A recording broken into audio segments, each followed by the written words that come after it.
Hi everyone, this is Lisa from Love to Pierce. Just thought I'd do a quick video on dermal piercings or dermal implants, just to let you know how they're done, because we're getting lots of inquiries about them at the moment. So for dermal piercings, there are two different methods that can be used. There's the dermal punch or the piercing blade.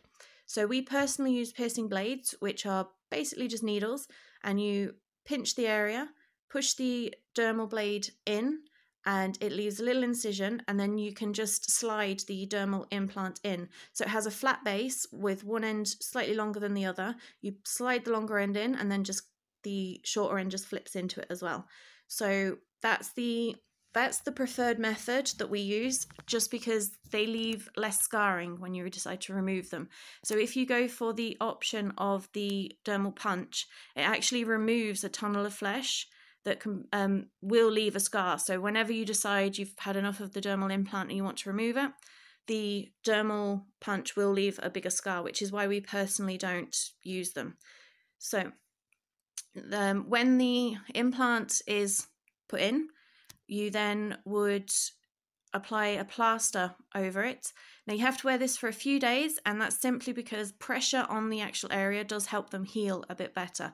If you walked around with nothing on it, it could get caught on your clothing very easily and things like that, and then they can lift a bit easier. So a little bit of pressure from a plaster not only keeps the area nice and clean, but it also just keeps that pressure on just to help the dermal anchor take.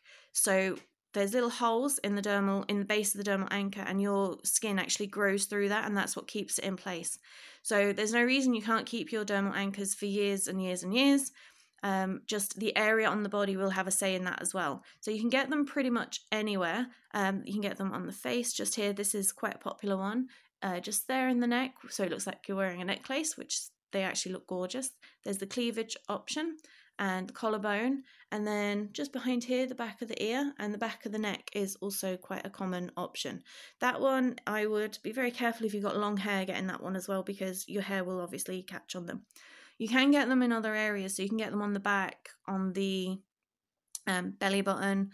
I've seen them in lots of different areas, but I would personally advise away from areas like if you get them on your back and you're like laying in bed, you're obviously going to put pressure on them and catch them and things like that. So not really the best option. There's also another option of getting them done where you have tattoos.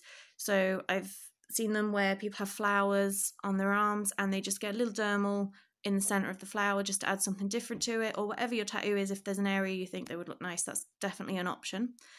As long as your tattoo is obviously fully healed before you go ahead and get that done.